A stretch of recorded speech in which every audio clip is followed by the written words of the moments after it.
All right, tonight's project, E46 Sedan. This particular one is S54 swapped, so M3 drivetrain.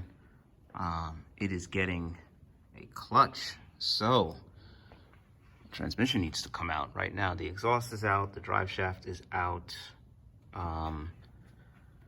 What's going in? You got a bunch of hardware over here, so new bolts, new rear main, clutch fork, pilot bearing, various hardware, fork pin, the stainless steel one. I think E31 is what that comes from.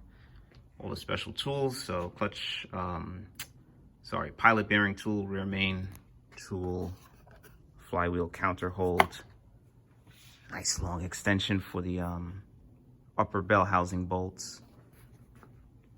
A lot of fresh hardware going in this one. This is all for the shifter assembly, obviously clutch and flywheel. Alignment tool, that's a pilot bearing also, but we're just gonna go with the genuine bearing over here. Drive shaft bolts, flex disc. It's gonna be a good night.